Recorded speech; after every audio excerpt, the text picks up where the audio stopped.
Good afternoon, good afternoon, good afternoon. A very good afternoon to all. Anisha, Himanshu, Rahul, पवन, निधि, शिखा, पारुल, मयंक, दीप्ति, आलोक, श्याम, अभिषेक, गौरव, प्रशांत, किशन। क्या हाल है भाई आप लोगों के? बढ़िया, फर्स्ट क्लास, शानदार जानदार, एकदम झगास। Good afternoon, good afternoon, good afternoon. A very good afternoon to all, a very good afternoon to all. हाँ जी भाई और बहनों, तो हम वापस आ चुके हैं एमपी इंदौर से महाकाल के दर्शन करके। जय महाकाल, जय महाकाल। हाँ जी, तो हमने एक सेमिनार किया था बिहार में, पटना में, और अल्टीमेट लेवल का प्यार बच्चों ने दिया बिहार पटना में। इतना प्यार मिला जिसकी कोई हद नहीं। और हमें लग रहा था शायद बिहार जैसा प्यार, पटना जैसा प्यार दोबारा हमें कभी ना मिल पाए, लेकिन ऐसा नहीं था। जब हम इंदौर पहुंचे एमपी में, तो इंदौर वाले बच्चों ने भी वही प्यार दिया जो हमें पटना में मिला, और हमारा दिल गदगद हो गया, गार्डन गार्डन हो गया। तो आप सभी को, आप सभी बच्चों को तहे दिल से शुक्रिया, तहे दिल से धन्यवाद। हाँ जी, इतना प्यार देने के लिए। जयपुर भी आएंगे, राजस्थान भी आएंगे, यूपी भी आएंगे, हाँ जी, उत्तराखंड भी आएंगे, आंध्रा भी आएंगे। तो अल्टीमेट मजा आया, सच में गजब, बहुत प्यार मिला बच्चों से। लव यू ऑल जी। तो मेरे दोस्तों, मेरे भाइयों, मेरे जिगर के टुकड़ों, है ना? हाँ जी, तो हम लोग क्या पढ़ रहे थे? वीडियो इज अनअवेलेबल देखा रहा है। कोलकाता भी आएंगे। हाँ, अल्टीमेट देखो, हाँ, दोबारा से अब बनाएंगे धीरे धीरे करके। अब तो हर जगह सेमिनार बनाएंगे, एक एक करके, एक एक करके, एक एक करके हर जगह बनाएंगे। ठीक है जी, बहुत प्यार मिला। तो फाइनली हम लोग पढ़ रहे हैं एनालिटिकल रीजनिंग। एनालिटिकल रीजनिंग एक ऐसा पोर्शन है, एनालिटिकल रीजनिंग एक ऐसा पोर्शन है जिसके बारे में मैं आपको बता दूं, है ना? एनालिटिकल रीजनिंग के बारे में आपको बता दूं, आजकल हर एग्जाम में एनालिटिकल रीजनिंग के क्वेश्चंस पूछे जा रहे हैं, और बहुत ही शानदार तरीके से पूछे जा रहे हैं। तो हमने क्या क्या चीज़ें पढ़ लिया एनालिटिकल रीजनिंग में? स्टेटमेंट अजम्पशन पढ़ लिया, स्टेटमेंट अजम्पशन कंक्लूजन इन्फ्रेंस पढ़ लिया, है ना? फिर उसके बाद मैंने कॉज एंड इफेक्ट पढ़ाया था। आज हम शुरुआत करेंगे कोर्स ऑफ एक्शन की। हाँ जी, आज हम शुरुआत करने जा रहे हैं, किसकी शुरुआत करने जा रहे हैं? Course of action. अच्छा, ये बताओ, ये जो कोर्स ऑफ एक्शन नाम है ना, ये जो कोर्स ऑफ एक्शन नाम है, इस कोर्स ऑफ एक्शन नेम से आप समझते क्या हो? इस नेम का मीनिंग क्या है? Course of action, course of action का मीनिंग क्या है? सर, कोर्स ऑफ एक्शन का मीनिंग है, अगर मैं सिंपल लैंग्वेज में बात करूं, है ना, सिंपल लैंग्वेज में अगर मैं बात करूं, तो कोर्स ऑफ एक्शन का मतलब होता है सॉल्यूशन। सॉल्यूशन यानी कि समस्या का समाधान, समस्या का हल क्या है, क्या सॉल्यूशन है। समझ रहे हो? कोर्स ऑफ एक्शन का मतलब होता है कार्यवाही। तुम लोगों ने क्या कार्यवाही की, है ना? क्या कार्यवाही की, कार्यवाही क्या होनी चाहिए? जैसे इस पर्टिकुलर चैप्टर में होगा क्या, इस पर्टिकुलर चैप्टर में एक स्टेटमेंट होगा, ठीक है? और जो स्टेटमेंट होगा ना हमारे सामने, बेसिकली जो कथन होगा, वो एक प्रॉब्लम है। प्रॉब्लम यानी कि एक समस्या, और हाइपोथेटिकल समस्या नहीं है, वो समस्या है प्रैक्टिकल, जो कि हमारे वास्तविक जीवन से जुड़ी हुई है, रियल लाइफ बेस्ड। कौन सी प्रॉब्लम है? रियल लाइफ बेस्ड प्रॉब्लम है, जो हमारे वास्तविक जीवन पर आधारित है, वो समस्या है स्टेटमेंट। ठीक है? तो इस चैप्टर में प्रॉब्लम होती है, स्टेटमेंट होता है, और कोर्स ऑफ एक्शन होते हैं। कोर्स ऑफ एक्शन यानी कि ये जो वास्तविक जीवन पर आधारित समस्या दी गई है, उसका कोर्स ऑफ एक्शन क्या है, यानी कि उस समस्या की कार्यवाही हमें क्या करनी है, यानी कि हमें क्या निकालना है, हमें हल निकालना है, हल। उस समस्या का समाधान निकालना है। क्या निकालना है? समस्या का समाधान निकालना है। अच्छा, ये तो हम समझ गए कि जो स्टेटमेंट है वो एक प्रॉब्लम है, समस्या है, जो कि रियल लाइफ पर बेस्ड है। अब हम कौन सी कार्यवाही करेंगे, हम कौन सा समाधान निकालेंगे? हमारे हर वो समाधान करेक्ट होंगे जो हमारे वास्तविक जीवन पर आधारित होंगे, जो प्रैक्टिकल होंगे। जो क्या होंगे? वो सारे समाधान सही होंगे जो प्रैक्टिकल प्रैक्टिकल होंगे, प्रैक्टिकल नॉलेज पर बेस्ड होंगे। है ना, जो प्रैक्टिकल नॉलेज पे बेस्ड होंगे, जो रियल होंगे, हाइपोथेटिकल नहीं चलेगा यहाँ पर। बिल्कुल वास्तविक समाधान हमें देने हैं। कहीं पर भी टीम का इन्वॉल्वमेंट है, गवर्नमेंट का इन्वॉल्वमेंट है, तो वो कोर्स ऑफ एक्शन क्या होते हैं, लगभग लगभग हमेशा सही होते हैं।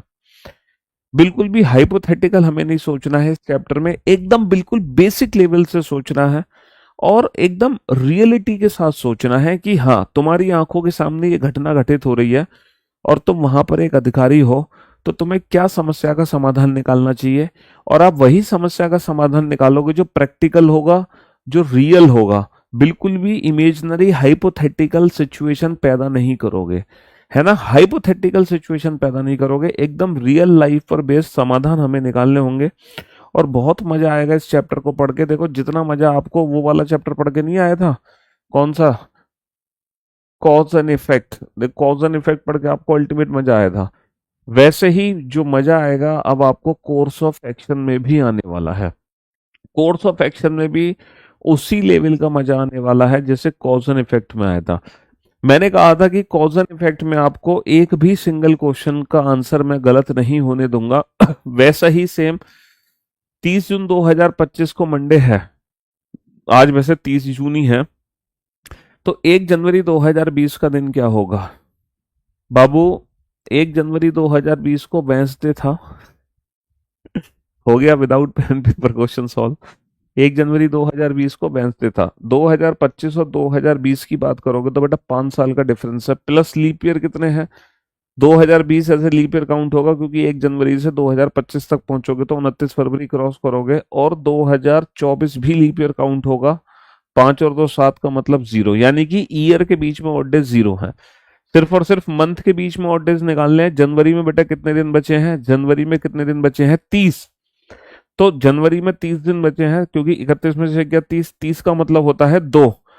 फरवरी, यहाँ पे जो फरवरी है उसमें 28 यानी कि 0, क्योंकि केस थर्ड में फरवरी हमेशा 28 की लेते हैं। मार्च में 3, अप्रैल में 2, मई में 3, जून में दी हुई तारीख 25। 25 का मतलब होता है 4, 4 और 3 7, 7 का मतलब 0, 2 और 3 5 और 2 7 है, 7 का मतलब 0। तो 1 जनवरी 2020 को भी क्या था? 1 जनवरी 2020 को भी मंडे था यार, वेंसडे नहीं था, मंडे निकला, मंडे। क्योंकि ये मंथ के ऑर्डर्स भी 0 आ गए, ईयर के ऑर्डर्स भी 0 आ गए। 0 का मतलब जो आज का दिन है वही 1 जनवरी का दिन होगा। 1 जनवरी 2020 को मंडे था यार, मुझे तो वेंसडे याद था, गड़बड़ कहाँ हो गई? Let me check. 1 जनवरी 2020 का दिन, कुछ गड़बड़ हुई है या तो। 1 जनवरी 2020 डे वेंसडे है। मैंने कहा था ना 1 जनवरी 2020 को वेंसडे था, तो वेंसडे आंसर क्यों नहीं निकला हमारा? कहाँ गलती कर दी हमने? 25 जून। अबे यार, गलती हमने ये कर दी कि 25 जून 2025 को बच्चे ने मंडे लिख दिया। इसके रेफरेंस में निकाला है, एक्चुअल में इसके रेफरेंस में निकाला है ना, गलती हमने ये कर दी।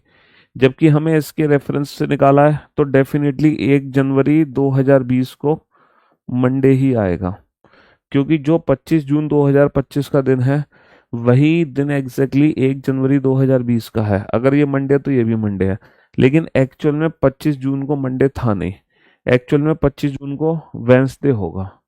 देखना, 25 जून 2025, 25 जून 2025, 25 जून 2025 को देखो वेंसडे है। 25 जून 2025 का जो दिन है वो एक्चुअल में वेंसडे है। तो एक्चुअल में ये दिन मंडे नहीं है, मंडे के रेफरेंस में ये दिन मंडे है, बिल्कुल सही है, लेकिन एक्चुअल में ये वेंसडे है, तो वेंसडे के रेस्पेक्ट में वेंसडे ही होगा। अभी तो मैं कह रहा था यार 1 जनवरी 2020 को वेंसडे है। अच्छा, आपने 30 जून बोला था। आपने अगर 30 जून बोला था तो फिर 30 जून का मतलब ये हो गया, 30 जून बोला था तो उससे भी क्वेश्चन सॉल्व हो जाएगा, कोई फर्क नहीं पड़ता। जैसे 25 जून हुआ, 25 की जगह तुम 30 कर लो, इसका मतलब 5 और डेज हो जाएंगे, और मंडे, मंडे माइनस का 5 कर दो, और मंडे माइनस का 5 यानी कि मंडे प्लस का 2 यानी कि वेंसडे, तो भी आंसर वेंसडे ही आएगा। 30 जून से भी वेंसडे आ जाएगा। ठीक है, हाँ जी। चलिए, तो ये क्वेश्चन आपके सामने है, बहुत सारे बच्चों का आंसर आ चुका है, बहुत बढ़िया। पिछले कुछ महीनों के दौरान तटीय शहर के बहुत से लोग सांस संबंधी रोगों से पीड़ित है। देखो, सांस संबंधी बीमारी फैल गई है। पिछले कुछ महीनों के दौरान तटीय शहर के बहुत से लोग सांस संबंधी रोगों से पीड़ित है। सांस की बीमारी फैल गई है। सांस की बीमारी फैल गई है, अब क्या करें? सांस की बीमारी फैल गई है तो, है ना, क्या कार्यवाही हमें करनी चाहिए? क्या कार्यवाही हमें करनी चाहिए? सांस की बीमारी फैल चुकी है, क्या कार्यवाही हम करें? तो पहली कार्रवाई है, प्रभावित लोगों को चिकित्सा सुविधा उपलब्ध कराने के लिए सरकार को तत्काल स्वास्थ्य पेशेवरों का एक दल भेजना चाहिए। The government should immediately send a team of health professionals, send a team of health professional. तो मैंने आपसे कहा, टीम हो, गवर्नमेंट की बात हो, तो वो कोर्स ऑफ एक्शन हमेशा सही होते हैं। और ये जो कोर्स ऑफ एक्शन है, ये रियल है, ये प्रैक्टिकल है। चलिए साहब, the people suffering from such disease should be kept in a special ward. आपको पता है, जब कोविड आया था तो लोगों को स्पेशल वार्ड में रखा गया था। तो जो सांस की बीमारी है वो एक से दूसरे को ना फैले, इसीलिए उनको स्पेशल वार्ड में रखना चाहिए, ये भी सही है। इसीलिए उनको स्पेशल वार्ड में रखना चाहिए, ये भी सही है। तो इस क्वेश्चन का आंसर क्या हो जाएगा? Both first and second follow. इस क्वेश्चन का आंसर हो जाएगा both first and second follow. बहुत बढ़िया। हाल के महीनों में सरकारी क्षेत्र की टेलीफोन कंपनी से नया टेलीफोन कनेक्शन लेने के इच्छुक लोगों की संख्या में भारी गिरावट आई है। मतलब एक टेलीफोन कंपनी है, उसमें उसमें नए यूजर्स में भारी गिरावट आई है। नए यूजर्स नहीं बनाए जा रहे हैं, बहुत भारी गिरावट है। तो पहला जो कोर्स ऑफ एक्शन है, पहला कोर्स ऑफ एक्शन क्या है कि सरकारी क्षेत्र की टेलीफोन कंपनी को इस गिरावट के कारणों का पता लगाने के लिए तत्काल एक समिति स्थापित करनी चाहिए, तुरंत एक समिति बनानी चाहिए। एक टीम वर्क यहाँ पे रिप्रेजेंट हो रहा है, ऑर्गेनाइज रिप्रेजेंट हो रही है, बिल्कुल सही बात है। दूसरा है, नए ग्राहकों को आकर्षित करने के लिए सरकारी क्षेत्र की टेलीफोन कंपनी को योजित मूल्यवान से नई योजनाएं पेश करनी चाहिए। आपको पता ही है कि जब कोई टेलीफोन कनेक्शन या कोई भी प्रोडक्ट जब नहीं बिक रहा है तो लोग तरह तरह के ऑफर्स लेकर आते हैं। जब ऑफर्स लेकर आते हैं तो definitely number of users, number of clients में इंक्रीमेंट होता है। तो ये कोर्स ऑफ एक्शन भी बिल्कुल प्रैक्टिकल है, बिल्कुल रियल लाइफ पर बेस्ड है। तो अगेन इस क्वेश्चन का आंसर क्या होगा? Option C, both follow. ठीक है, हमें बस ये देखना है कि हमारा कोर्स ऑफ एक्शन हाइपोथेटिकल नहीं होना चाहिए, है ना, काल्पनिक नहीं होना चाहिए बस। तो उसको छोड़कर हमारे सारे के सारे जो कोर्स ऑफ एक्शन है ना, सारे के सारे जो कोर्स ऑफ एक्शन है वो सही होंगे, है ना। उसको छोड़कर सारे के सारे जो कोर्स ऑफ एक्शन क्या होंगे? वो सही होने चाहिए।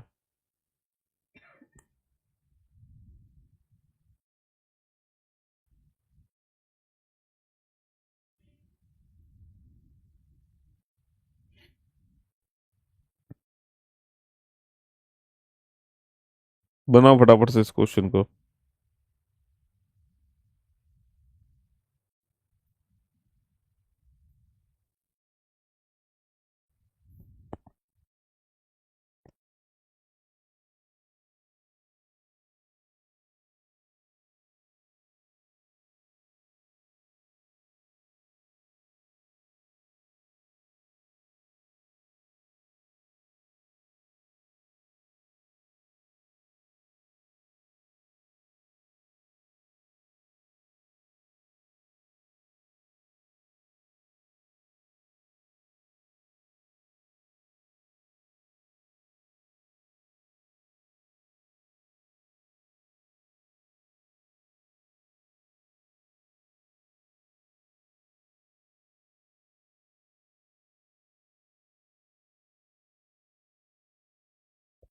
हाँ जी।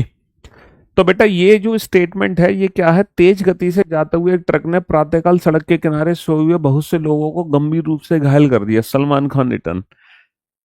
बहुत तेज गति से एक ट्रक आ रहा था, तो लोगों को घायल कर दिया उसने, कुचल दिया, है ना। तो पहला कोर्स ऑफ एक्शन है, the local administration should immediately put a complete ban on people sleeping on the road side. बेटा, ये जो कार्यवाही है ना, ये जो कोर्स ऑफ एक्शन है, एग्जैक्टली वो कह रहे हैं लोगों का तत्काल प्रभाव से फुटपाथ पे सोना तुरंत बंद करा देना चाहिए। कुछ बच्चों की क्लास शुरू नहीं हो रही है, बच्चे कह रहे हैं क्लास स्टार्ट नहीं हो रही है। लोगों को तत्काल रूप से फुटपाथ पर सोना तुरंत बंद करा देना चाहिए, ये कहना चाह रहे हैं वो। अच्छा, ये जो कहना चाह रहे हैं, पहली बात तो ये है ऑलरेडी फुटपाथ पर सोना इलीगली होता है। तो जो कानून पहले से लागू है तुम उसी कानून की बात करके कोई भी कार्यवाही नहीं कर रहे हो। ये कानून तो पहले ही कार्य लागू करता है। ये तो वही वाली बात होगी, तुम रोड क्रॉस कर रहे हो, तुम्हारा एक्सीडेंट हो गया, तुम थाने में रिपोर्ट लिखाने गए, पुलिस वाले आपसे ही पूछने लग गए कि आपने रोड क्रॉस क्यों की, रेड लाइट थी कि नहीं थी, आपने जेब्रा क्रॉसिंग की कि नहीं की, है ना। तो पुलिस वालों का जो काम है, प्रशासन का जो काम है, वो वाली कार्यवाही नहीं है, वो फर्स्ट कोर्स ऑफ एक्शन नहीं है बिल्कुल भी। ठीक है। हाँ जी। कि विक्टिम से ही वो उल्टा क्रॉस क्वेश्चन करने लग जाए। पहली कार्यवाही तो ये है कि तुरंत ड्राइवर को पकड़ेंगे, उसको हिरासत में लेंगे और उसको कहाँ पहुंचा देंगे, जेल में पहुंचा देंगे, या उस पर कार्रवाई की जाएगी। ठीक है, ड्राइवर को हिरासत में लेने के बाद। चलिए साहब, फटाफट से बनाइए इस क्वेश्चन को।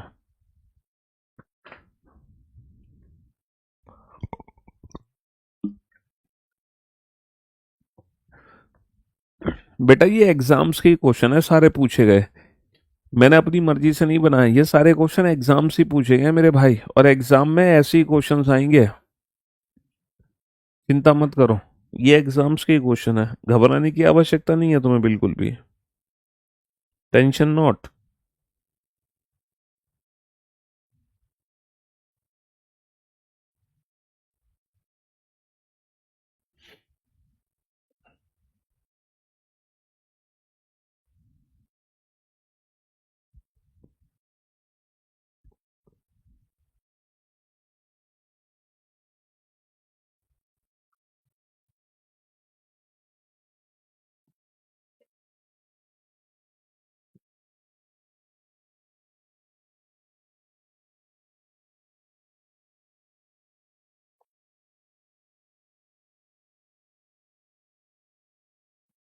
पढ़ो क्वेश्चन फटाफट से और आंसर देने की कोशिश करो इसकी।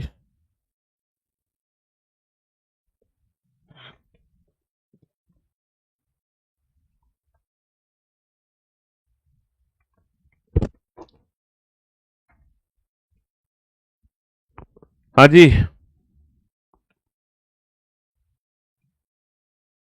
पढ़ो। एक स्थानीय स्कूल में पहली कक्षा में प्रवेश के लिए आवेदन करने वाले विद्यार्थियों की संख्या में अभूतपूर्व वृद्धि हुई है, जिसके कारण अस्वीकृत आवेदकों के माता पिता को यह विश्वास दिलाने में स्कूल प्राधिकारियों को कठिनाई हुई है। ओके, आप हो, पहली क्लास के स्टूडेंट हो, मतलब सॉरी, आपने अपने अपने क्षेत्र में, है ना, एक स्कूल खोला, आपने थोड़ा सा पैसा इन्वेस्ट किया और आपने सोचा नहीं सर मैं एक स्कूल खोलने जा रहा हूं, तो आपने स्कूल खोला।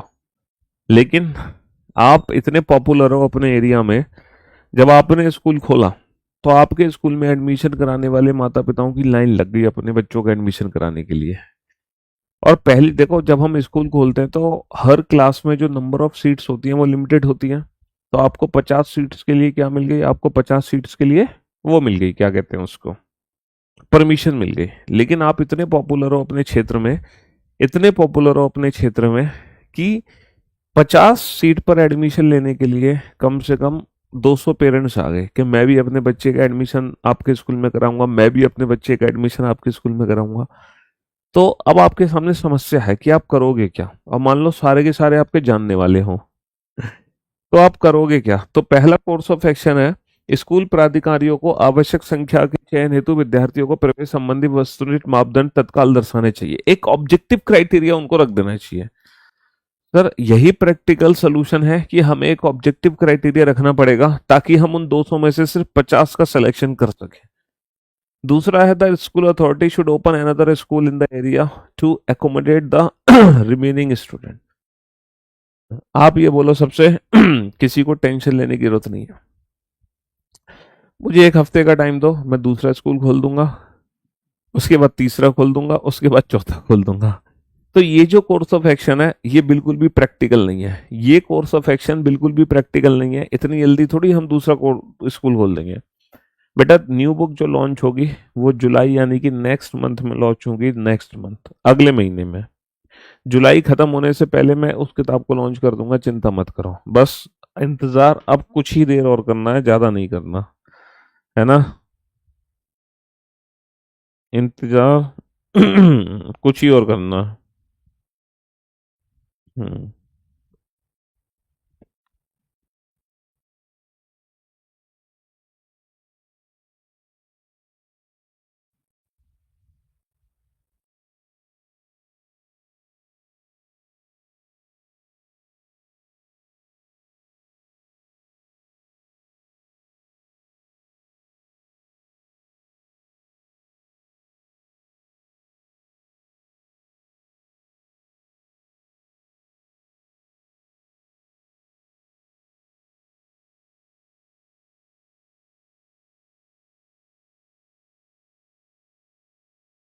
बना फटाफट से।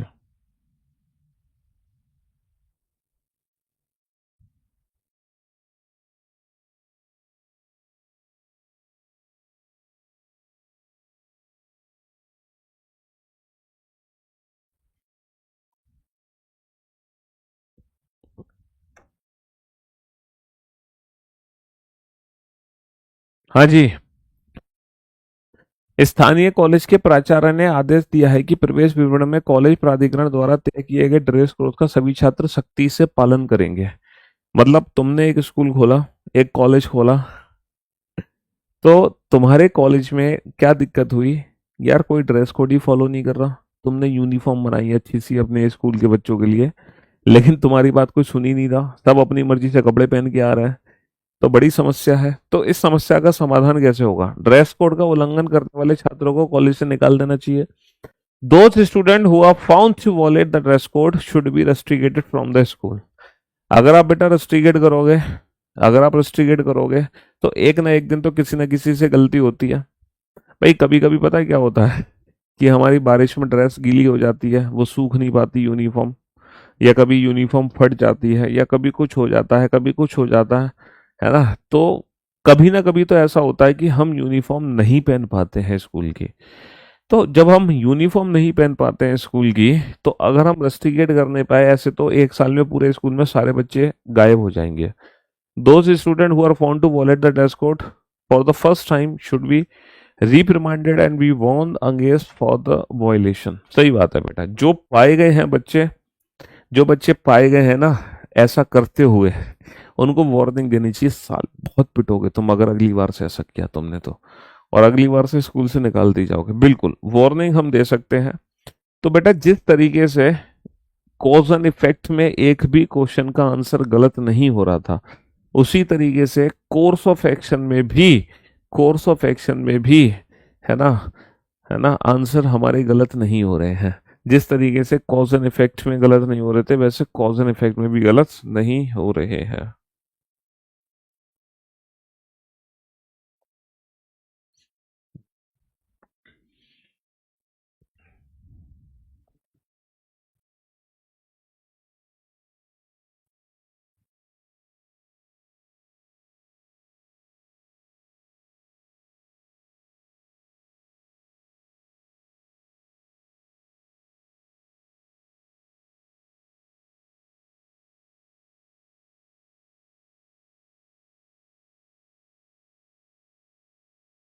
हाँ जी। रेलवे ने अगले रविवार को शहर के भीतर मुख्य पटरी की मरम्मत करने का फैसला किया और पूरा दिन रेलगाड़ियों के आवागमन को स्थगित करने का निर्णय लिया। भाई मान लो आप रेलवे में हो और आपके सामने एक समस्या है कि एक जो रेलवे ट्रैक, भैया रेलवे ट्रैक रिपेयर होते रहते हैं, कोई जो हमारा आपका मेन ट्रैक है ना वो खराब हो गया, और अब आपको उस मेन ट्रैक को रिपेयर करना है। तो बड़ी समस्या है, ऐसे कैसे रिपेयर करें? रेलगाड़ियां तो 24 घंटे चलती रहती हैं रेल की पटरियों पर। अब आप रेलवे के अधिकारी हो, अब आपको क्या करना चाहिए? तो पहला कोर्स ऑफ एक्शन है यात्रियों की असुविधा कम करने के लिए रेलवे प्राधिकरण को सार्वजनिक अधिसूचना समय रहते निकालनी चाहिए। मतलब आप लोगों को एक एडवांस में एक हफ्ते पहले नोटिस दे दो कि भैया उस दिन मेन ट्रैक रिपेयर होगा, तो हो सकता है कुछ ट्रेनें रद्द हो जाएं, या हो सकता है इस रिपेयर की चक्कर में कुछ जो हमारा मतलब जो हमारी ट्रेनें हैं वो विलंब हो जाएं, थोड़ी सी लेट हो जाएं, या फिर हम रूट चेंज कर दें। मतलब ऐसा नोटिफिकेशन आप दे सकते हो, मतलब किसी अगर किसी को कोई अर्जेंट काम है तो वो उस दिन रेलवे ट्रैक की जगह दूसरे ट्रांसपोर्ट को यूज कर सके। तो बिल्कुल सही बात है। जब कोई असुविधा होती है तो आप यही तो कहते हो कि हमें पहले क्यों नहीं बताया था इस बारे में। तो अगर कोई भी असुविधा हो, अगर आप पहले किसी को सूचित कर देते हो तो वो एक कार्रवाई, उचित कार्रवाई होती है ना, गुड कोर्स ऑफ एक्शन होता है। दूसरा है, all the long distance train entering the city during the repair hour should be stopped outside the city limit. ये कह रहे हैं कि जो बहुत लंबी दूरी से आ रही है उनको सबको शहर के बाहर रोक देना चाहिए, तब वो मेन ट्रैक रिपेयर करना चाहिए। देखो, जो लंबी दूरी से ट्रेनें आ रही हैं, जो तमिलनाडु से मान लो आ रही है कोई ट्रेन, मान लो तमिलनाडु से आ रही है पटना में, अब वो तुम पटना में काम कर रहे हो रेलवे ट्रैक का, मथुरा जंक्शन पे काम कर रहे हो रेलवे ट्रैक का, आ रही है ट्रेन पटना से, मतलब वो तमिलनाडु से, चेन्नई से, तो यार उनको, उनकी क्या गलती, वो बेचारे 2 दिन का सफर करके आ रहे हैं। और शहर में अगर मेन ट्रैक का काम रिपेयर है तो जो लंबी दूरी की ट्रेनें हैं वो डिस्टर्ब नहीं की जा सकती है, उनको तो हमें बाईपास करना ही पड़ेगा। ये जो है ये उचित कार्यवाही नहीं है, ये उचित कार्यवाही बिल्कुल भी नहीं है। समझ रहे हो?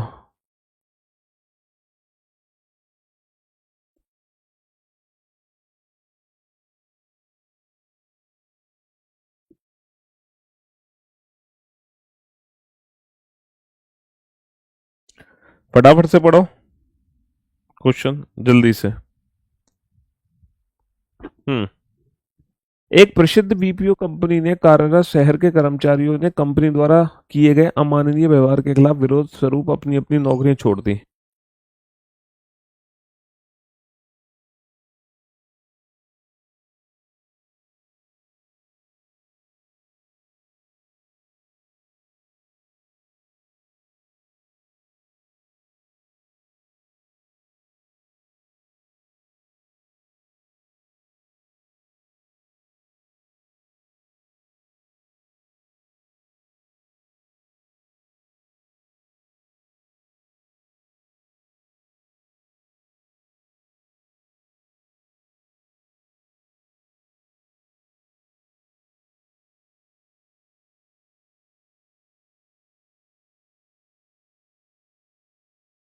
हाँ जी। एक प्रसिद्ध बीपीओ कंपनी, मान लो एक कंपनी है, जब हम ग्रेजुएट हो जाते हैं, सरकारी नौकरी हमारी नहीं लगती है, देखो पहला सपना तो सबका सरकारी नौकरी का होता है। जब सरकारी नौकरी नहीं लगती है तो हम प्राइवेट नौकरी की तलाश में दर दर की ठोकरें खाते हैं, और फिर एक समय ऐसा आता है कि हम कोई भी प्राइवेट नौकरी करने के लिए तैयार हो जाते हैं। सपने तो हमारे बहुत बड़े होते हैं, लेकिन जब वो पूरे नहीं होते, फिर एट द एंड एक ऐसा समय भी आता है जब हमें ये लगता है बस हमें नौकरी दे दे भगवान, कहीं भी दे दे, कैसी भी दे दे, बस नौकरी दे दे, है ना। एक ऐसा भी समय आता है। तो वीपीओ कंपनी जो होती है वो उन फ्रेशर्स की स्टार्टिंग होती है जिन लोगों को बस नौकरी चाहिए होती है। मैं खुद बीटेक करने के बाद कई बीपीओ कंपनी गया था, है ना। हाँ जी। तो वो चीजें होती हैं, आदमी को लगता है कि बस यार अब बस रोजगार चला दे कैसे भी करके, है। हाँ जी। भाई रंजिता, इंदौर आके मुझे भी बहुत प्यार मिला, हद से ज्यादा प्यार मिला, और मैं बयान नहीं कर सकता उस प्यार को, उस प्यार की खुशी को। और मैं तहे दिल से शुक्रिया अदा करता हूँ आप, मतलब जो एमपी के हमारे इंदौर में हमें बच्चे से मुलाकात हुई जिन्होंने इतना प्यार दिया, उनका। बिहार में हमें बहुत प्यार मिला था पटना से, मुझे तो उम्मीद ही नहीं थी कि पटना जैसा प्यार दोबारा रिपीट होगा, बट वो रिपीट हुआ इंदौर में जाके, अल्टीमेट मजा आ गया, अल्टीमेट। ठीक है। तो ऐसे ही सेमिनार हम करते रहेंगे हर जगह, यूपी में भी आएंगे अब बहुत जल्द, राजस्थान भी आएंगे, हर जगह जाएंगे। हाँ, तो मैं आपको ये बता रहा था, क्या बताना चाह रहा था मैं आपको ये बताना चाह रहा था कि वही बीपीओ कंपनी आपने ज्वाइन कर ली जॉब करने के लिए, क्योंकि आपको तो बस रोजगार चाहिए, कैसे भी रोजगार चाहिए। तो आपने, अब देखो जो बीपीओ कंपनी होती है ना, उनमें कानून बहुत, नियम कानून बहुत स्ट्रिक्ट होते हैं, क्योंकि उनको भी पता है कि यहाँ पे जो नौकरी करने आया है ना, वो बंदा है जिसको कहीं नौकरी मिल नहीं पा रही है, वो दद्दर की ठोकर खा के यहाँ पहुंचा है। तो वो बहुत ज्यादा काम भी लेते हैं उन लोगों से। तो बस ऐसी एक बीपीओ कंपनी थी जिसका एनवायरनमेंट ऐसे ही खराब था, और वो लोगों को बड़ा परेशान कर रही थी कंपनी वाले। तो ये समस्या है, अब क्या करना चाहिए भाई इस समस्या का समाधान के लिए? The government should immediately order the BPO company to close down its operation. भाई सरकार तुरंत बीपीओ कंपनी को ऑर्डर दे, बंद करो अपना तामझाम। और निकलो यहाँ से। देखो जो प्राइवेट कंपनीज होती हैं उसमें गवर्नमेंट कोई हस्तक्षेप नहीं कर सकती। वो तो सीधी सी बात है, गवर्नमेंट तो ये कहेगी ना, तुम नौकरी छोड़ दो, कर क्यों रहे हो नौकरी, क्योंकि वो तो प्राइवेट है ना, मत करो नौकरी अगर तुम्हें पसंद नहीं आ रहा वहाँ का एनवायरनमेंट। तो इसलिए गवर्नमेंट डायरेक्टली कोई इंटरफेस तो मतलब डायरेक्टली नहीं कर सकती उसमें कोई, है ना। हाँ जी।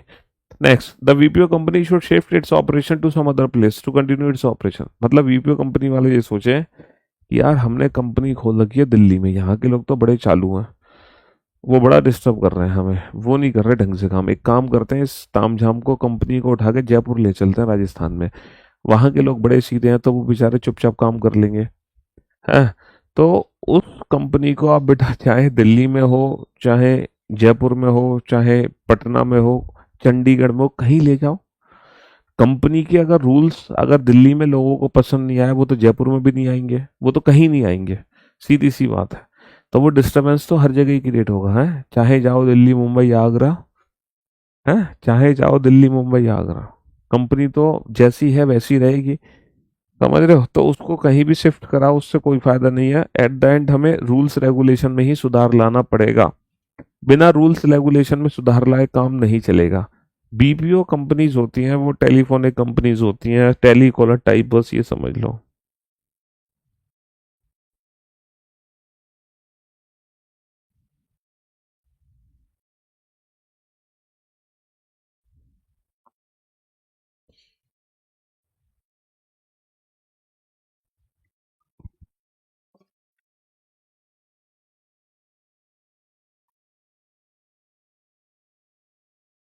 हाँ जी। चलिए साहब, next, please see in my comments. बेटा हम आपका कॉमेंट्स भी देख रहे हैं और आपको भी देख रहे हैं, आप भी दिखाई दे रहे हो हमें कॉमेंट्स के साथ साथ। हाँ जी।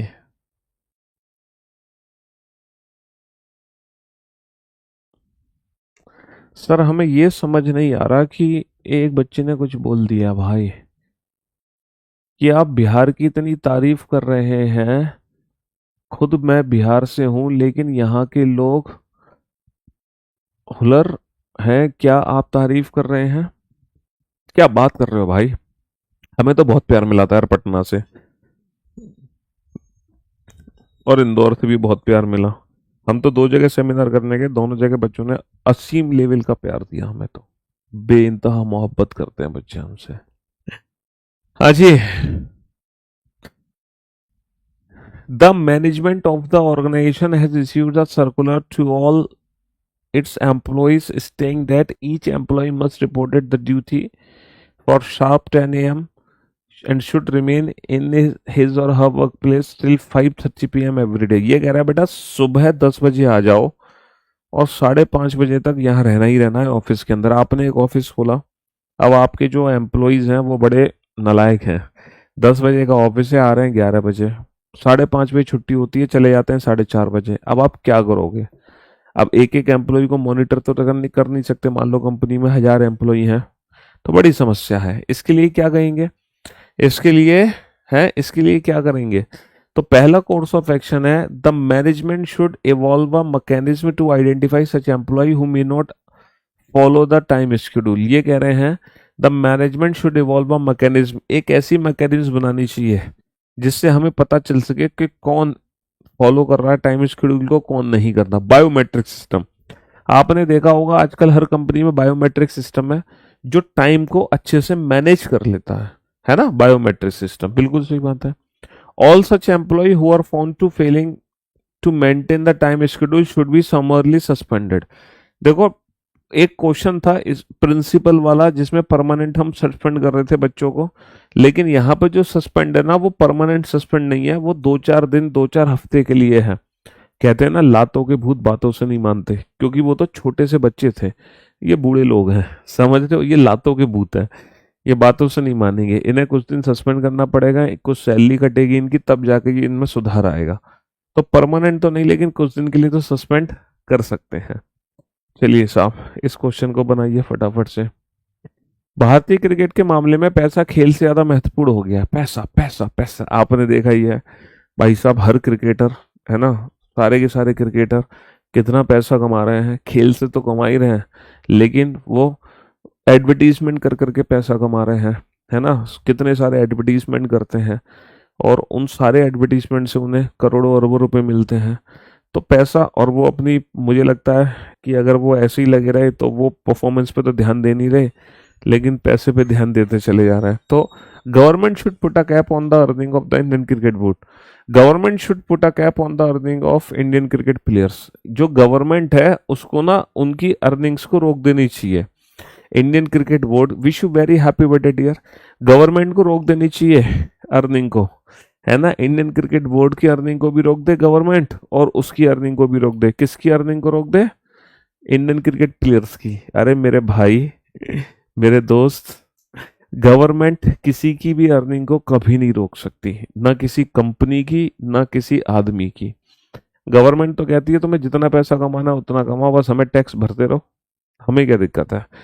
तो सरकार थोड़ी कोई किसी की अर्निंग को हस्तक्षेप कर सकता है, बिल्कुल भी इंटरफेरेंस उसमें नहीं दे सकता सरकार।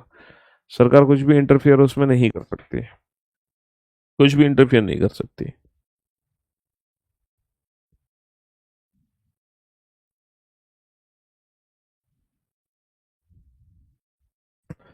बनाओ इस क्वेश्चन को जल्दी से, फटाफट से।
हाँ जी।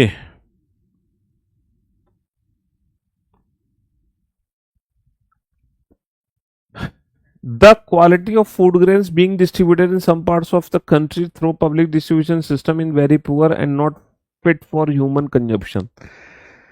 ये कहना चाह रहे हैं the quality of food grain being distributed in some parts of the country through public distribution system.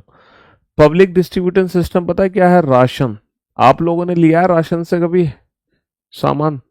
आप लोगों ने राशन से कभी लिया है? देखो जब मैं बहुत छोटा था तो हमारे घर राशन से सामान आया करता था। मुझे भी याद है, कम से कम मतलब सुबह 6 बजे से हम लाइन में लग जाते थे।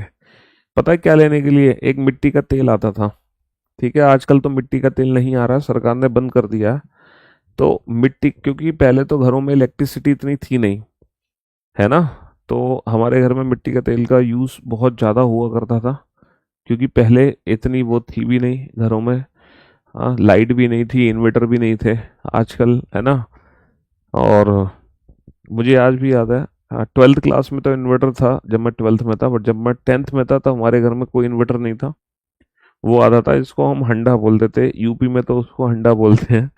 वो उसमें गैस भरी जाती थी और वो गैस चला के ऊपर से आग लगा के कुछ वाइट वाइट का वो होता था, वो जलता था, उससे पढ़ाई किया करते थे। और मिट्टी के तेल से लैंप जला करती थी, है। तो राशन आज भी मिलता है, बिल्कुल मिलता है। तो स्टोव स्टोव से स्टोव तो मिट्टी के तेल यूज़ होता था, और उसमें गैस वाले में वो यूज़ होती थी, गैस यूज़ होती थी उसमें। तो हम भी लाइन पे लगा करते थे राशन की, मिट्टी का तेल लेने के लिए, और 2-2 घंटे की लाइन होती थी, 3-3 घंटे की। तो आज भी मेरे ख्याल से राशन पे मिलती ही हैं, दाल मिलती है राशन पे, राशन के चावल मिलते हैं, राशन के गेहूं मिलते हैं। तो वही कहना चाह रहे हैं कि जो राशन का सामान बटा है वो कुछ जगह पे ना खराब डिस्ट्रीब्यूटेड हो गया। अब क्या, अब लोगों को, अब जो राशन का सामान खराब डिस्ट्रीब्यूट हुआ, ऑब्वियस सी बात है वो तो लौटाना पड़ेगा, है ना। तो the entire stock of food grain should be immediately withdrawn from the distribution, ये कह रहे हैं एंटायर स्टॉक, जितना स्टॉक है सब बुला लो बेटा। एंटायर स्टॉक से क्या मतलब है? People should be advise to return the food grains purchase. सही बात है। जिन लोगों को खराब मिला है भोजन, जिन लोगों को खराब मिला है, वो उनको लौटाने की जरूरत है, सबको थोड़ी लौटाने की जरूरत है। जिनको खराब मिला है वो लौटाएंगे, सब थोड़ी लौटाएंगे। बनाओ इस क्वेश्चन को, चलो फटाफट से पढ़ो इस क्वेश्चन को। तो ये एनालिटिकल जो रीजनिंग चैप्टर्स हैं, है ना, ये जो टॉपिक्स आप पढ़ रहे हो, ये हमारी पर्सनैलिटी को इम्प्रूव करते हैं, हमारी सोचने की शक्ति बढ़ाते हैं, है ना, हमें डिसीजन मेकर बनाते हैं, हम हमें बेस्ट आर्गुमेंट करना सिखाते हैं। तो ये पर्सनैलिटी इंप्रूव कर रहे हैं एनालिटिकल रीजनिंग चैप्टर हमें। ये जो चैप्टर्स है ना, बेसिकली हमें सामाजिक प्राणी बना रहे हैं, हमें सोशल एनिमल बना रहे हैं, है ना। जी हाँ, अभी तक हम सिर्फ अपने लिए जीते थे, लेकिन अब हमें समाज के दृष्टिकोण से देखनी पड़ेंगी चीजें। तो इन चैप्टर्स को पढ़ने का ये फायदा है। और ये सारे चैप्टर बेटा बिल्कुल रियल लाइफ पर बेस्ड है, एकदम वास्तविक जीवन पर आधारित है, एकदम रियल लाइफ पर बेस्ड, वास्तविक जीवन पर आधारित।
हाँ जी।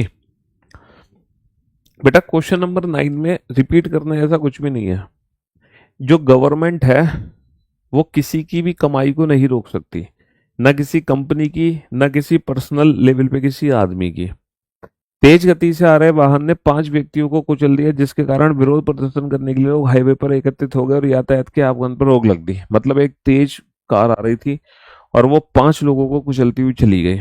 अब लोग आक्रोशित हो गए कि ऐसे कैसे कोई कार मतलब इतनी तेज चला सकता है और ऐसे लोगों को कुचल के भाग गया। तो लोगों में गुस्सा फूटने लगा।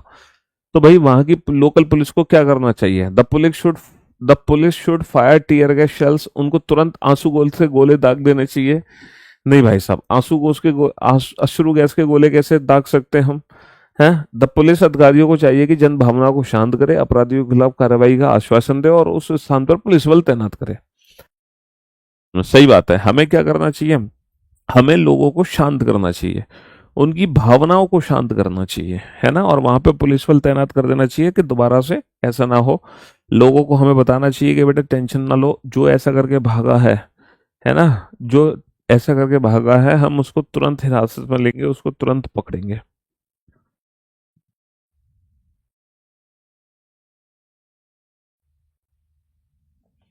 हम्म,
हाँ जी।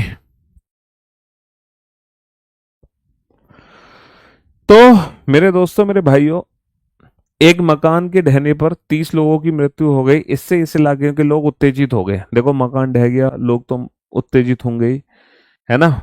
तो पहला जो कोर्स ऑफ एक्शन है वो क्या है? सरकार को प्रभावित परिवारों के लिए तुरंत मुआवजे की घोषणा कर देनी चाहिए। आपको बताइए कि गवर्नमेंट जो है तुरंत मुआवजे की घोषणा करती है कहीं पर कुछ होता है तो। प्रत्येक सामग्री के समझौता करने वाले बिल्डरों के विरुद्ध सरकार को कड़ी कार्रवाई करनी चाहिए। सही बात है बेटा। उन सारे के सारे बिल्डर्स को पकड़ के, उन सारे के सारे बिल्डर्स को पकड़कर हिरासत में लेना चाहिए और उन पे उचित कार्रवाई करनी चाहिए कि आखिर ऐसा हुआ क्यों। ये तो सही बात है, उन सबको पकड़ के हिरासत में ले लेना चाहिए और उन पर उचित कार्रवाई करनी चाहिए। हाँ जी। चलिए साहब, नेक्स्ट। नेक्स्ट क्वेश्चन का आंसर तो फटाफट से, जल्दी से।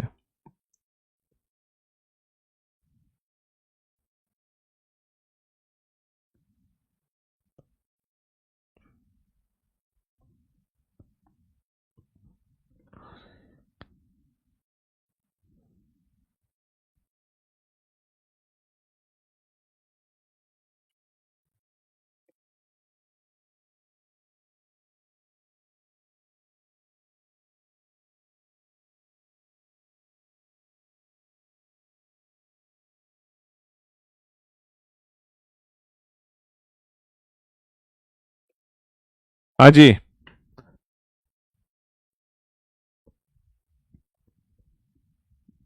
क्लास चल रही है लाइव? क्या हो गया? हम्म। अब जरा बोर्ड पर ध्यान देना। अधिक संख्या में विद्यार्थियों द्वारा 10वीं की परीक्षा पास करने के परिणाम स्वरूप बच्चे निराश हो गए क्योंकि उन्हें अपनी पसंद के कॉलेज में प्रवेश नहीं मिल पा रहा। देखो, 10th क्लास का रिजल्ट बहुत अच्छा आया और बहुत सारे बच्चे पास हो गए। अब इतने सारे बच्चे पास हो गए तो अब क्या है कि सबकी परसेंटेज अच्छी है। अब सबको अच्छा कॉलेज चाहिए, लेकिन सबको अच्छा कॉलेज मिल नहीं पा रहा, बड़ी समस्या है। तो सरकार को कॉलेजों की सीट की संख्या बढ़ाने की अनुमति दे दीजिए। सीट की संख्या बढ़ा लो भाई साहब। सीट की संख्या बढ़ाना कोई मजाक बात थोड़ी है कि तुरंत तुम सीट की संख्या बढ़ा लोगे। बच्चों और उनके माता पिताओं को कॉलेज की पसंदगी में लचीला होने की सलाह देनी चाहिए, फ्लेक्सिबल। अरे यार, उनको समझाओ। वैसे तो फिर तो जो अच्छे स्कूल हैं सिर्फ वही भरेंगे, बाकी तो सब स्कूल खाली रह जाएंगे। उनको समझाना नहीं है, समझाना है कि ऐसा कुछ नहीं है, सारे स्कूल अच्छे होते हैं, हर जगह टीचर्स अच्छे होते हैं, तो आप इसमें नहीं तो इसमें एडमिशन ले सकते हो, है ना। इसमें नहीं तो इसमें एडमिशन ले सकते हो। चलिए, नेक्स्ट क्वेश्चन पे फटाफट से।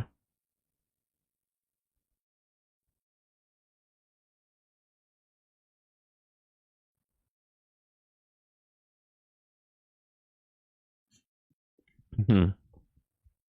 मानसून। मानसून का प्रारंभ के साथ विभिन्न महामारियों के कारण सभी अस्पतालों में अधिक संख्या में रोगी आने लगे। भाई साहब, जैसे मानसून आता है तो बीमारियां फैलने लगती हैं। आप लोग जानते हैं कि मानसून के आने पर बीमारियां फैलने लगती हैं। तो सभी, है ना, सभी अस्पतालों में अधिक संख्या में रोगी आने लगे हैं। हाँ जी। तो पहला कोर्स ऑफ एक्शन है, civil authority should educate the people the need for observing minimum required for hygiene. सही बात है बेटा। हाइजीन की जो मिनिमम रिक्वायरमेंट है उस पर फोकस करना चाहिए। Civil authority should make arrangement to equip the hospitalise the required medicine and the other facility. सही बात है बेटा। हॉस्पिटलों को वेल इक्विप्ड कर दो, लोगों को सलाह देनी चाहिए, है ना। हॉस्पिटलों को वेल इक्विप्ड कर दो और लोगों को क्या देनी चाहिए? सलाह देनी चाहिए। चलिए, नेक्स्ट क्वेश्चन पे आइए फटाफट से। नेक्स्ट।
हाँ जी। केंद्रीय जांच ब्यूरो को एक अधिकारी द्वारा केंद्रीय जांच ब्यूरो को एक अधिकारी द्वारा अपनी ड्यूटी निभाने के लिए रिश्वत लेने की शिकायत प्राप्त होती है। ओके। तो भैया रिश्वत ले रहा था, सीबीआई को ऑफिसर, हाँ रिश्वत ले रहा था। सीबीआई को अधिकारी को रंगे हाथों को पकड़ने की कोशिश करनी चाहिए और फिर उसके खिलाफ कार्रवाई करनी चाहिए। सही बात है बेटा, तुरंत उसको पकड़ने की कोशिश करे। सीबीआई को इस मामले को सुनिश्चित होने के लिए अधिकारियों के बारे में कुछ और शिकायतों का इंतजार करना चाहिए। वो कह रहे हैं कि कुछ और शिकायतों का इंतजार करो, जब तक और शिकायतें ना आए तब तक उसको गिरफ्तार मत करो। ऐसे कैसे भाई, कुछ और शिकायतों का इंतजार करो। देख रहे हो, ये इसी साल का मेंस का क्वेश्चन है, ये इसी साल का मेंस का क्वेश्चन है। बनाओ इस क्वेश्चन को।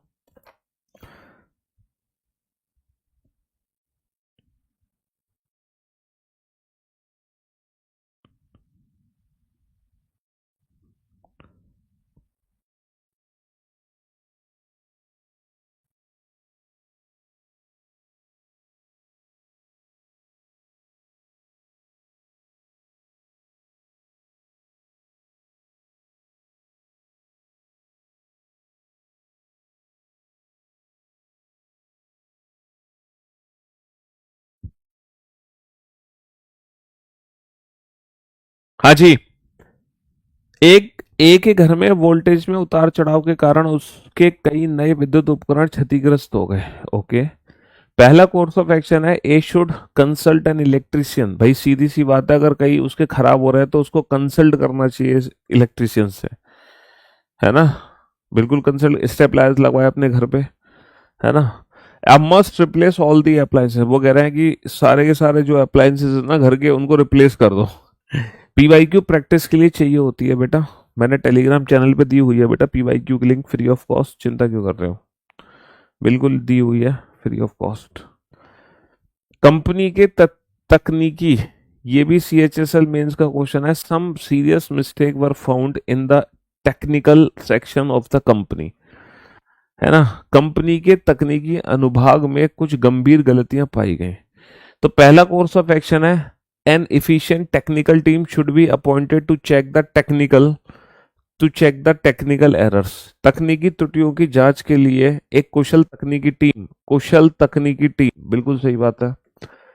A reason explanation notice should be issued to all the employees involved in the irregularity। सही बात है, जो जो irregularity में शामिल हुए सबके खिलाफ नोटिस जारी हो जाना चाहिए। जो जो irregularities में शामिल हुए हैं सबके खिलाफ क्या हो जाना चाहिए, एक नोटिस जारी हो जाना चाहिए। ग्रामीणों के शहरी क्षेत्रों की ओर प्रवास में बड़ी वृद्धि हुई है क्योंकि बार बार फसल की विफलता ने उन्हें वित्तीय समस्याओं में डाल डाला। सही बात है बेटा। तो पहली कार्रवाई है ना, ग्रामीणों को उनके गांव में आय का एक वैकल्पिक स्रोत प्रदान किया जाना चाहिए जिससे वे वहीं रहे। सही बात है बेटा। The villagers should be provided with an alternative source of income in their villages which will make them stay there only. अगर ग्रामीण लोगों को गांव में रोकना है तो वहां पे आय के स्रोत हमें प्रदान करने ही चाहिए, वरना कोई फायदा नहीं है। टू एंश्योर देयर सर्वाइवल, अपने अस्तित्व को सुनिश्चित करने के लिए प्रवासित ग्रामीणों को शहरी क्षेत्र में आवास विकल्प तक पहुंचने प्रदान, ये कह रहे हैं कि शहरी क्षेत्रों में आवासीय विकल्प उन्हें प्रदान होने चाहिए। अगर तुम शहरी क्षेत्रों में उनको आवासीय विकल्प प्रदान करोगे, हाँ हाँ मेरी बात सुन लो, कन्वर्ट बेटा, कन्वर्जन वन्वर्जन सब अपने उस उनसे बात करो, हमारी टेक्निकल टीम से। अगर आप शहरी क्षेत्रों में आवास प्रदान करोगे तो गांव के लोग तो और शहर के अंदर भागेंगे दौड़ दौड़ कर, जबकि हमें तो गांव के लोगों को गांव में ही रोकना है। जबकि हमें गांव के लोगों को तो गांव में ही रोकना है जबकि हमें गांव के लोगों को गांव में ही रोकना है। समझ रहे हो। हाँ जी। शहर में बड़ी संख्या में लोग मलेरिया रोग से पीड़ित पाए गए। भैया मलेरिया रोग हो गया। ओके। शहर के नगर पालिका अधिकारियों को शहर में व्यापक धूमन करने के तत्काल कदम उठाने चाहिए। सही बात है बेटा, शहर में व्यापक धूमन होना चाहिए। शहर के लोगों को मच्छरों के काटने बचने के लिए कदम उठाने चाहिए। सही बात है, सलाह देनी चाहिए। आपको पता ही है जब डेंगू वेंगू फैलता है तो एडवर्टीजमेंट चलने लगता है कि घरों में पानी जमा ना होने दे, साफ सफाई रखें, कूलर का पानी चेंज करते रहें। तो ये सब एडवाइस उनको देनी ही चाहिए। सही बात है। नेक्स्ट, चरम घंटों के दौरान शहर में यातायात की भीड़ काफी बढ़ जाती है। चरम घंटों के दौरान शहर में यातायात की भीड़ काफी बढ़ जाती है। ओके, शहर में देखो बहुत ज़्यादा ट्रांसपोर्ट है और कुछ घंटों में यातायात एकदम ट्रैफिक जैम हो जाता है। Improve public transportation infrastructure and services to provide, है ना, ऑल्टरनेटिव्स टू प्राइवेट व्हीकल्स। सही बात है बेटा। निजी वाहनों को व्यवहारिक विकल्प प्रदान करने के लिए सार्वजनिक परिवहन अवधारणा और सेवाओं में सुधार करना चाहिए। चरम घंटों के दौरान व्यक्तिगत वाहन चालकों पर भारी जुर्माना करने चाहिए। ये कह रहे हैं कि जब ट्रैफिक जैम है तो जो प्राइवेट व्हीकल्स हैं उन पे क्या कर दो, हैवी पेनल्टी लगा दो। भैया किस बात की पेनल्टी लगा दोगे उन पर, किस बात की पेनल्टी लगा दोगे? दिए गए परिदृश्य के आधार पर सोच से पता चलता है कि बाहर खेलने से बच्चों के स्वास्थ्य में सुधार आता है। आजकल के बच्चे पास बाहर खेलने का समय नहीं है। आजकल के बच्चों के पास पेरेंट शुड, माता पिता को क्या करना चाहिए, माता पिताओं को क्या करना चाहिए कि उनका बच्चा इंडोर गेम्स की जगह आउटडोर गेम्स पे ज्यादा ध्यान दे। है ना सर? 15वां क्वेश्चन फिर से पढ़ो प्लीज, डाउट है मुझे, अपना आंसर गलत किए हैं प्लीज सर। 15वां क्वेश्चन गलत हो गया क्या हमसे जल्दबाजी में? हो सकता है गलत हो गया हो। केंद्रीय जांच ब्यूरो को एक अधिकारी द्वारा अपनी ड्यूटी निभाने के लिए रिश्वत लेने की शिकायत प्राप्त हुई। CBI should try to catch the officer red handed and then take strict action against him. सही बात है बेटा, सीबीआई को उसको पकड़ने की कोशिश करनी चाहिए और फिर स्ट्रिक्ट एक्शन लेना चाहिए। दूसरा है CBI should wait for some more complaints about the officer to be sure about the matter. ये कह रहे हैं कि सीबीआई को वेट करना चाहिए कि एक आध कंप्लेंट और आए उस ऑफिसर के खिलाफ, तब हम जाकर उस ऑफिसर को पकड़ें। तो ऐसा तो नहीं है कि सीबीआई को वेट करना चाहिए 2-4 कंप्लेंट्स के लिए और वो तो तुरंत उसको हिरासत में लेना, मतलब तुरंत कार्रवाई सीबीआई को शुरू कर देनी चाहिए। अब माता पिताओं को क्या करना चाहिए कि उनके बच्चे आउटडोर गेम खेलें, घर के अंदर के खेलों को प्रोत्साहित करें। घर के अंदर के खेलों को तो प्रोत्साहित करना ही नहीं है ना, वरना वो घर के खेल ही खेलेंगे इंडोर। बच्चों को स्कूल ना भेजें, वाह भाई वाह, स्कूल ना भेजने से वो खेलेंगे, है ना। घर के बाहर खेलना अनिवार्य कर दें, है ना। अपने कार्यालय समय को फिर से पुनर्निर्धारित करें। वो कह रहे हैं कि अपने ऑफिस टाइमिंग को चेंज करें। अरे ऑफिस टाइमिंग को चेंज करके क्या हो जाएगा?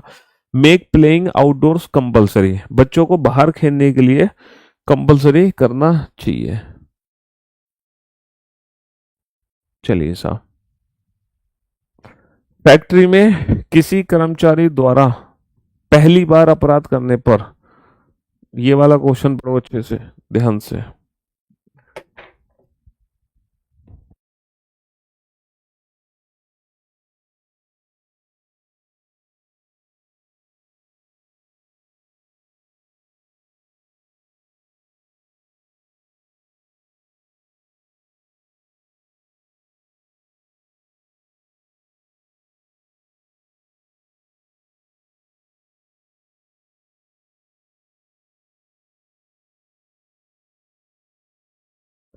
क्वेश्चन नंबर 19 को भी रिपीट कर दें?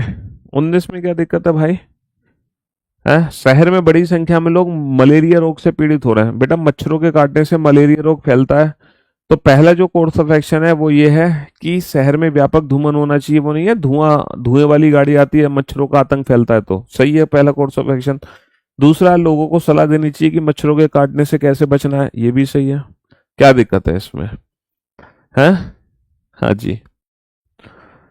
फैक्ट्री में किसी कर्मचारी द्वारा पहली बार अपराध करने पर कर्मचारी को बर्खास्त कर सकते हैं, बड़ा जुर्माना लगा सकते हैं, लिखित चेतावनी दे सकते हैं। जे अकाउंटेंट ने 1200 रुपये जे अकाउंटेंट ने 1200 रुपये राशि का गबन किया।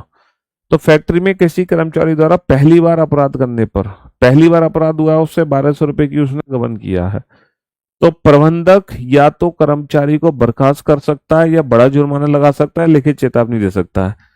यह उसका पहला अपराध था। उसके प्रबंधक को क्या करना चाहिए?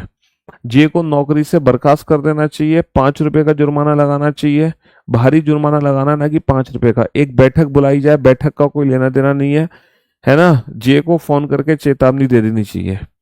जे को देखो वहां पे लिखा हुआ है लिखित चेतावनी, है ना। लिखित चेतावनी का मतलब है written warning, written warning. Telephonic चेतावनी नहीं देनी है, टेलीफोनिक चेतावनी नहीं देनी है, तो इसका मतलब terminate J from his job, उसको नौकरी से ही निकाल देना चाहिए। चलिए, तो this is all about course of action. मुझे उम्मीद है कि कोर्स ऑफ एक्शन आपको समझ आया होगा। तो हमने बेटा अजम्पशन, कंक्लूजन, इन्फ्रेंस और आपका कॉज एंड इफेक्ट और कॉज एंड इफेक्ट और कोर्स ऑफ एक्शन, ये कर लिए टॉपिक्स, है ना। अब इसमें जो एनालिटिकल रीजनिंग में बचा है वो बचा है स्टेटमेंट आर्गुमेंट्स, कथन और तर्क। उसके बाद हम पढ़ेंगे रीजन असर्शन, कारण और परिणाम, ठीक है। चलिए, और फिर डिसीजन मेकिंग, तब जाके एनालिटिकल रीजनिंग खत्म होगा। यानी कि एनालिटिकल रीजनिंग के भी 3 टॉपिक और बाकी हैं, आर्गुमेंट, रीजन असर्शन और डिसीजन मेकिंग, है ना। चलिए, love you guys, love you all, goodbye, thank you so much, take care, शुक्रिया, धन्यवाद।